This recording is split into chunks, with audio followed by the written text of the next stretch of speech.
Hey guys, alright, part 2 of the Gomai copper build. I wish the camera could see that, but we'll get some close-ups later. So, I'm going to grind in the bevels. I've already drilled the holes. You guys were tuned in to see holes drilled. Sorry, there's a lot of other videos out there for that. But we're going to grind in these bevels, and we're going to get this on a significant weight loss program, but what we're wanting to do is get the copper coming through the line here. So we're going to get going on the grinder and make this thing look pretty.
Alright, so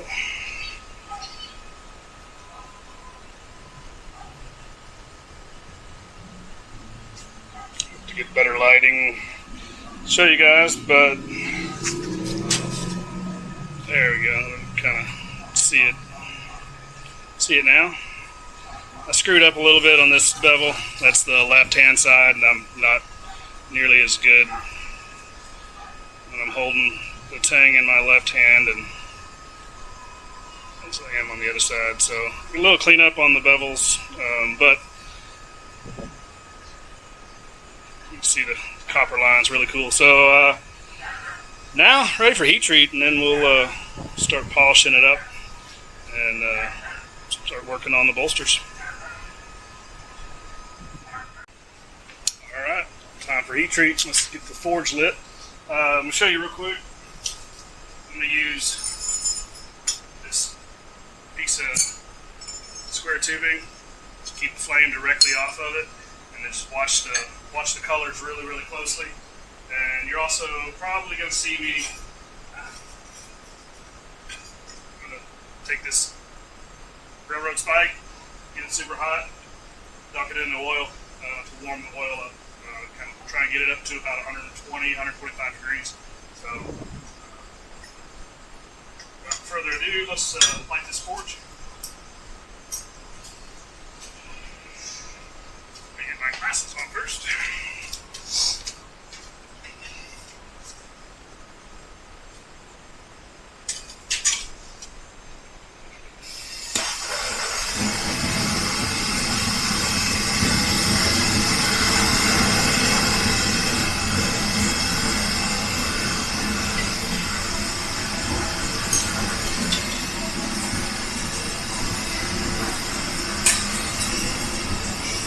So I'm going to put it in the forge, get it up to kind of a, it's going to be a little brighter than a cherry red, closer to an orange color.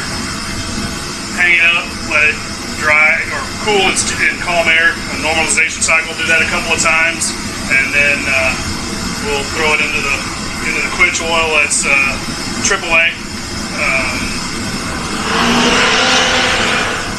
AAA or Park Speed? No, it's AAA. So get that up to temperature with the railroad spike, and then we'll be nice and hard, ready for temper. Alright, everything's up to temperature. I'm going to throw the knife in and then warm the oil up, and then we're just going to sit there and normalize it. Got a little wire hanging. It might be in the frame. I think it will be. We'll see. Here we go.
It's at 149 degrees Fahrenheit right now, so it should cool down as we let the knife kind of normalize a little bit.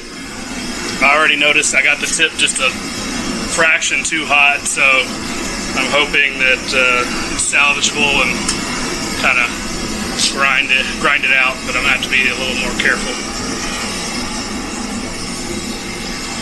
So as that's cooling down, we're just going to let it sit there and wait a few minutes, and I'll bring you back when we're ready. Alright, this time we're going to get it up to a little higher than a cherry red kind of color and go to the quench. I've got 2 normalization cycles done. You saw the first one, no sense in watching the second one. It's the same thing. Get it up to the temperature, let it sit and dry. Or not dry, I'm sorry. Let it sit and cool down, and get back to magnetic, and then you're ready to go.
awesome is that?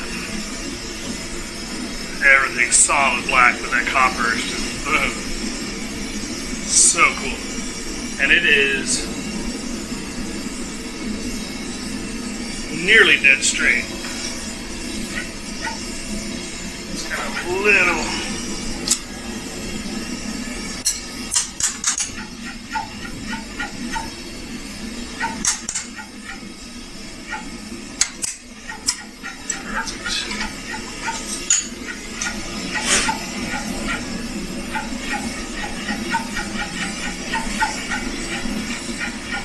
so perfect. That is so cool. Wow.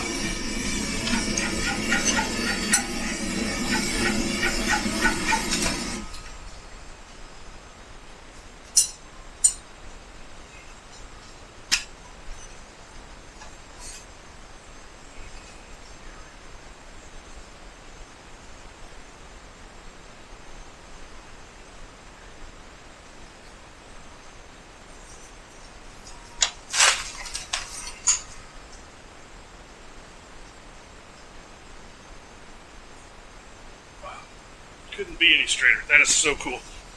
Alright, I hope.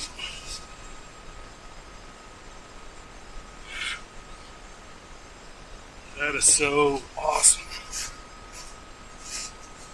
So, see right here at the very end, I think it got just a touch too hot. Man, the focus on this camera sucks. Anyways, yeah, alright, so dead straight. I mean, it's super straight. That is so cool. Let it cool down a little bit more, and then I'm going to throw it in the oven and temper it. Probably 375, 400 for a couple hours. And do that a couple times, but that is just wickedly cool.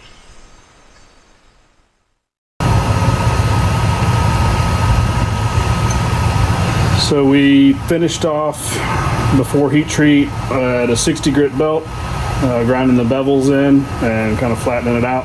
So I've got a semi-fresh 120 grit. We're gonna go 120. I'm gonna swap it out with a contact wheel to 220.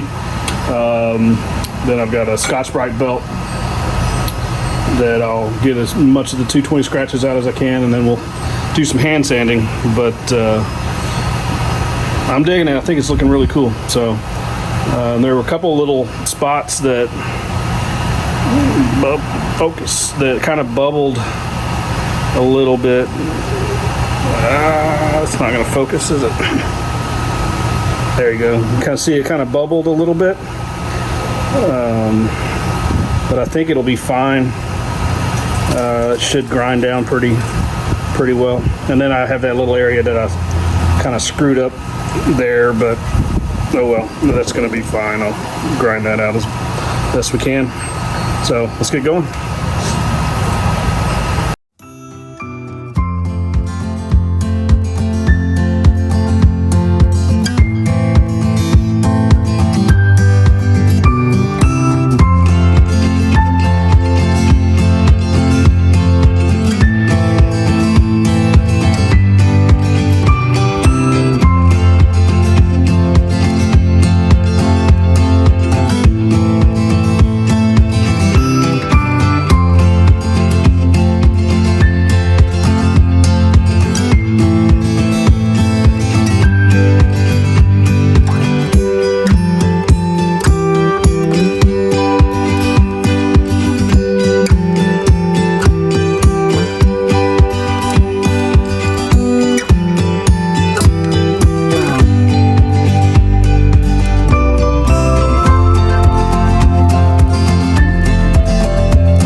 This is my hand sanding station. I'm not gonna bore you guys with watching me hand sand all of this, but I have a little sanding stick, a little piece of leather that I've glued on there.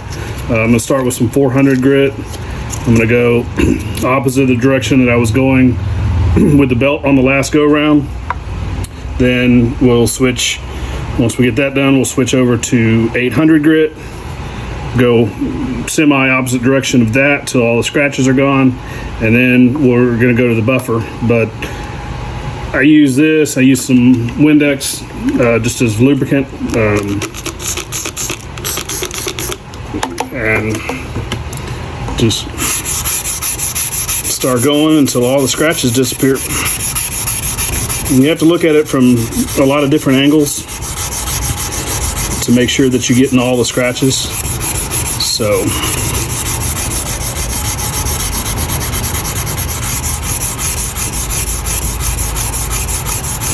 that Scotch-Brite belt seems to be really close to around a 400 grit belt to begin with, so it doesn't take a long time.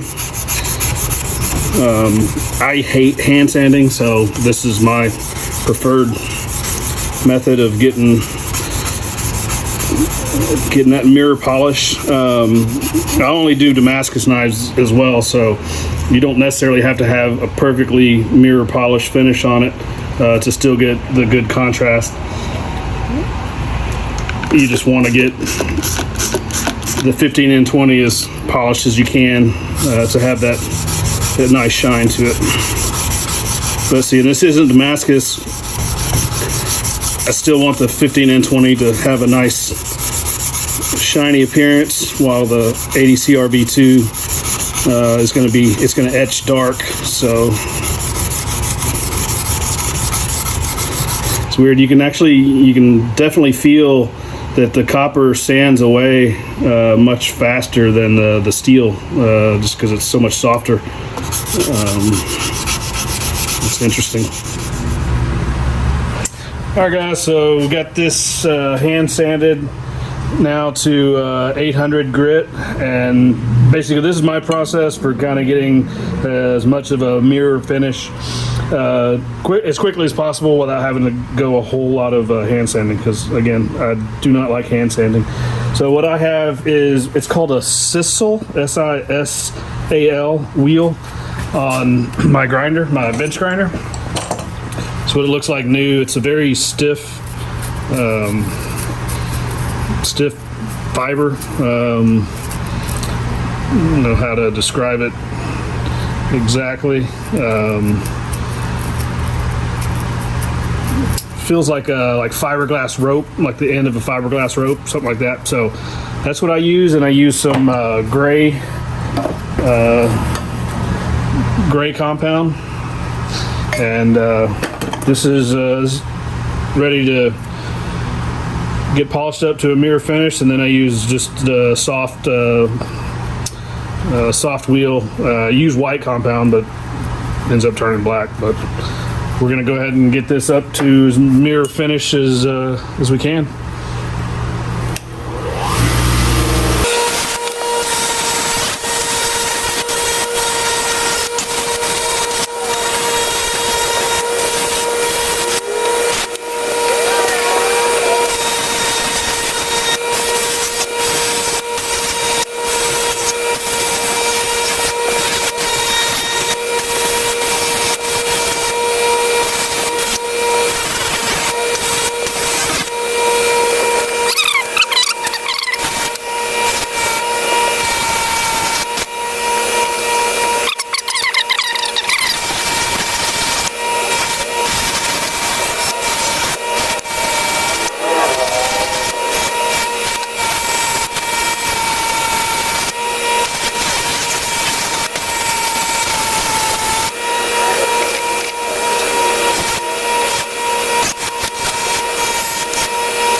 So got it cleaned off now, and if you want to see what a mirror finish looks like, there you go. There are a few little tiny scratches. It's not 100% perfect mirror glass, but it is definitely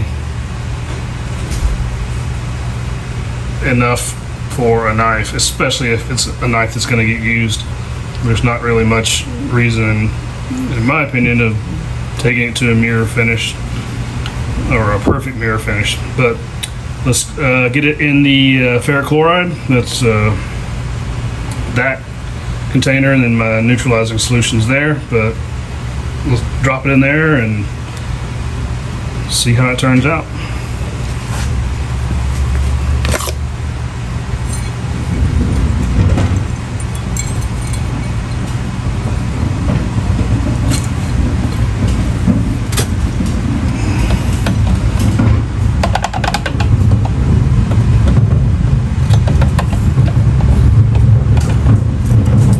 We'll let that sit about 10-15 minutes and pull it out and see how it looks.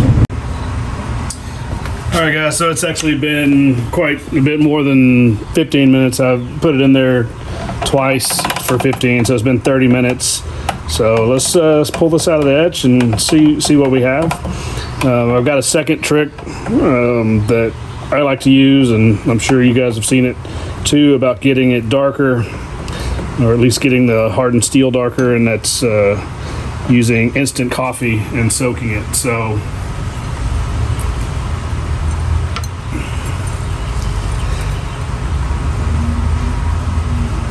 there you go. So looks pretty cool.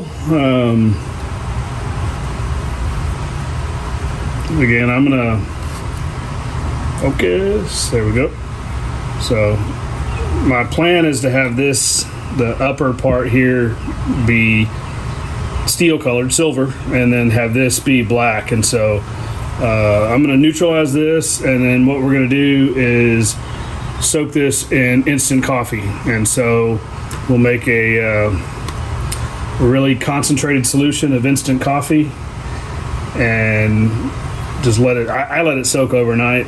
I know some guys do it in hours or something like that, but I just kind of make this the end of my day and just leave it sitting in there overnight. So I don't have a recipe or anything like that. I just put a whole lot of instant coffee in a little bit of hot water, and then just drop it in and let it sit. So again, I still think it's going to look really cool just to have, you know, such a stark contrast on the blade. I really like how dark it's turned out right next to the copper. So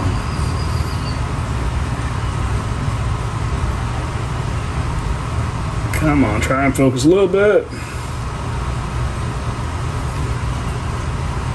There we go.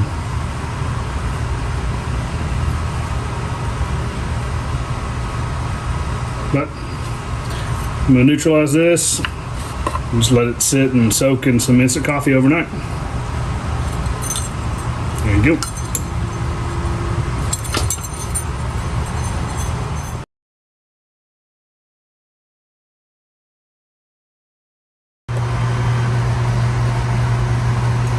Alright guys, so got the bolsters on, got them kind of rough finish. We're about ready to do the handle scales. But what we're going to do is make our pens, and what I'm going to do is make a mosaic pen. It's a very, very simple one. I've got some copper tubing here. I'm going to use that same TIG welding rod that I did for the pins on the bolsters, and we're going to run that down in the middle. And then I've got a little syringe here. We're going to mix up some epoxy, a little bit of dye, and then we're just going to squirt it in there. Set it off to the side, let it set up, and then once that's done, we've got our scales cut. We'll be ready to start final assembly. So let's get going on this right quick. Let's get to mixing the epoxy and the dye, and we gotta move pretty quick on it. I'm making a lot more than I need, but this epoxy will set up quick if we're not careful.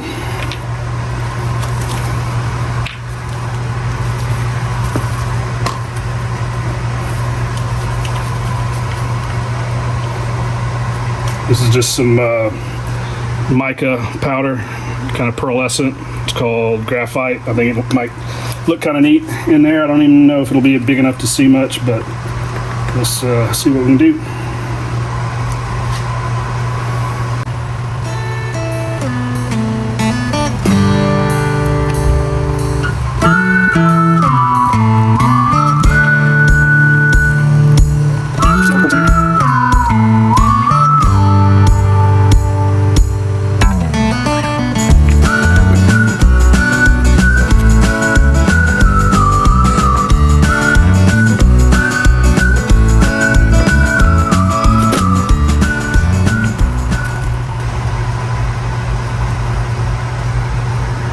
So we'll just, I'm just going to put this in the vise like so, and just let it sit and set up, and then we've got our mosaic pen that should kind of match the theme of our overall knife.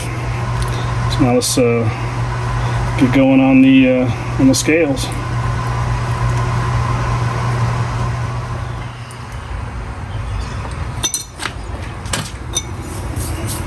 All right, so we got our scales. Trying to see which side I like best. I kind of like that. So I'm going to show you my trick, if you want to call it that. It's not mine.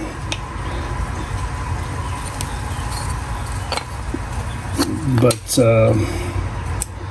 what I use is just your painter's masking tape, Scotch Blue, and put a little over each scale.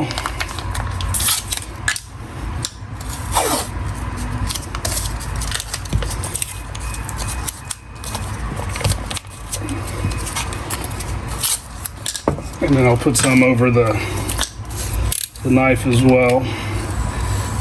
And then just a little bit of CA glue. And then we'll head over to the drill press and drill those off, drill the holes, and we can leave the scales on and do a little bit of shaping before we have glued it on with the pens and stuff like that. So it's a really cool trick, one that I like to use. No doubt, I think a woodworker somewhere figured out that trick, and then knife makers alike have figured it out. I know I've heard of some using double-sided tape as well, but for me, this works really well.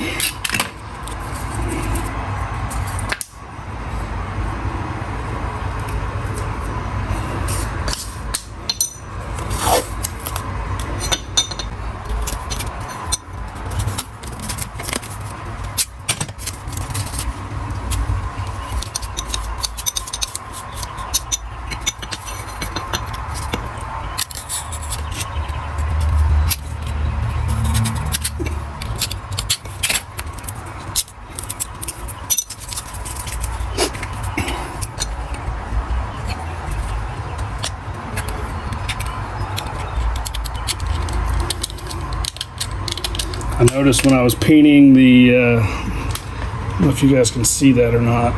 Focus.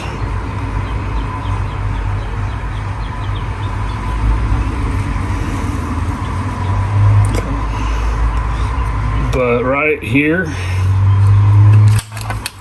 when I was painting the pins on there, it bulged out that copper just ever so slightly. So I'm gonna hit that with a file real quick because I don't want any gaps here. So that won't take much to clean up.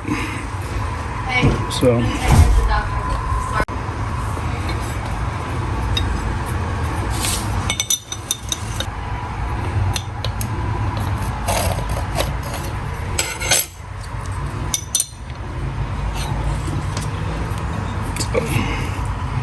There we go, no gaps in there now. So, time for our CA glue.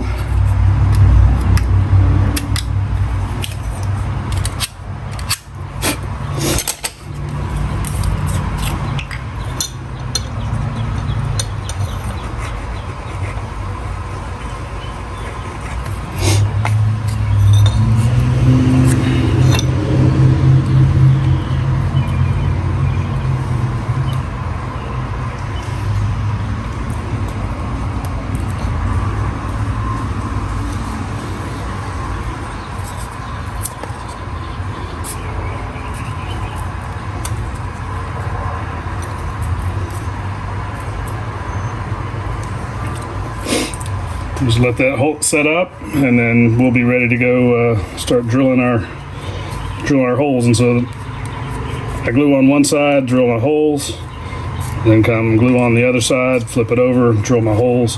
That way I've never had any issue getting it lined up when I do it like that. So a lot of times when you're trying to get the pins in and getting the scales lined up, it can kind of give you difficulties, but this little trick works great for me. All right, let that glue set up and we'll go head over to the drill press.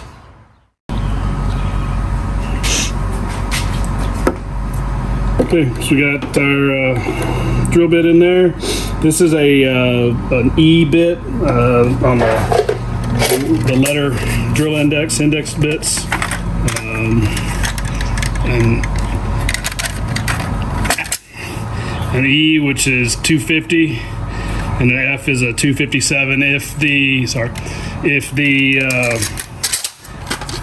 E in the wood is a little too small, I may come drill an F just to make the pins fit in there a little better, but we're just gonna give that a shot. So I've got max RPM on the drill press. So I always have a piece of backing wood, especially when you're drilling wood, so that you don't get blowouts or anything like that. So try to keep everything as flat and level as possible. And here we go.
There's our 3 big holes, and next we'll do our small pinhole.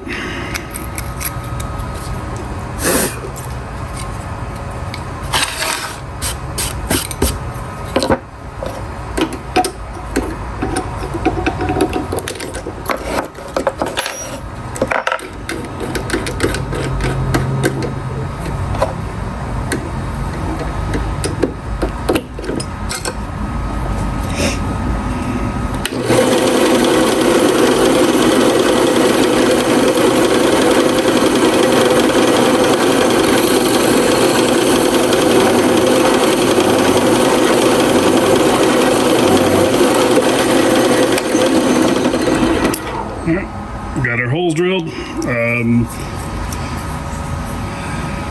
Sometimes I'm gonna go ahead and break out the bandsaw, and I'm gonna trim all the excess away before I glue the other scale on, and then drill the other holes for that. So let's go do that right quick.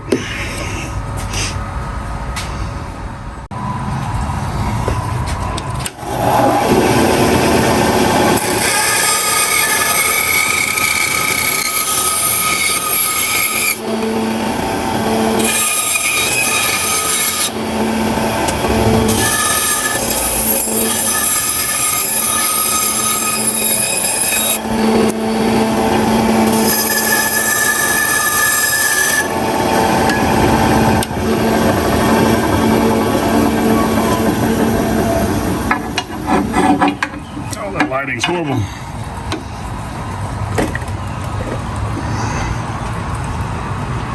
That's better.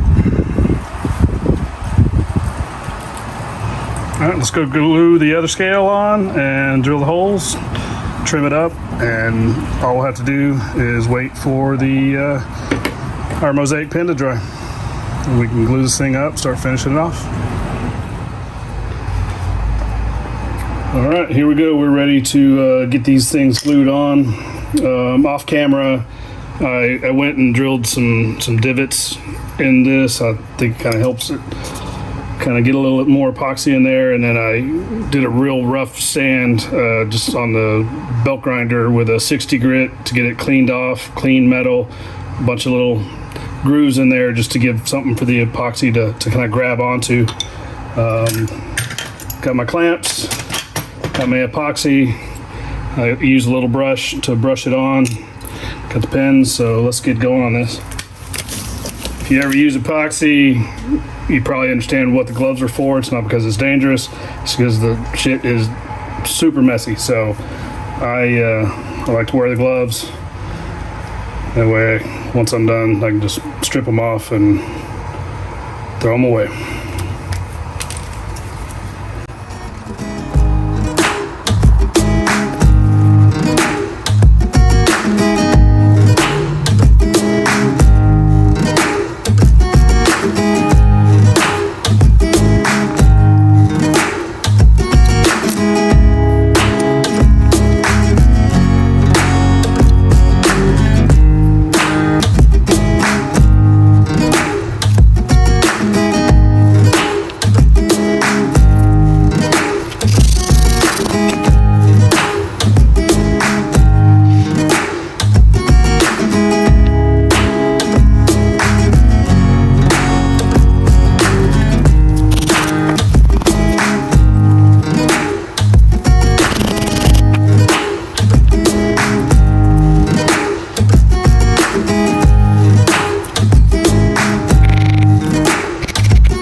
We're gonna throw it in some clamps and set it in the vise and just let this thing let it cure.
Alright guys, so it took me a little longer to get this video up and going as I had wanted it to, but spring break, computer issues, I'll show you in a minute.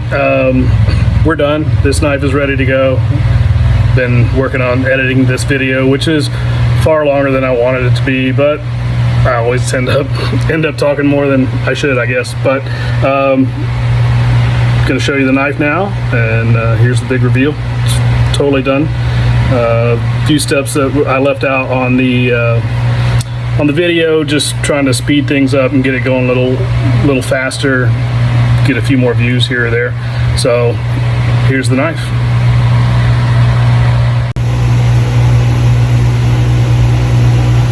All right, there we go.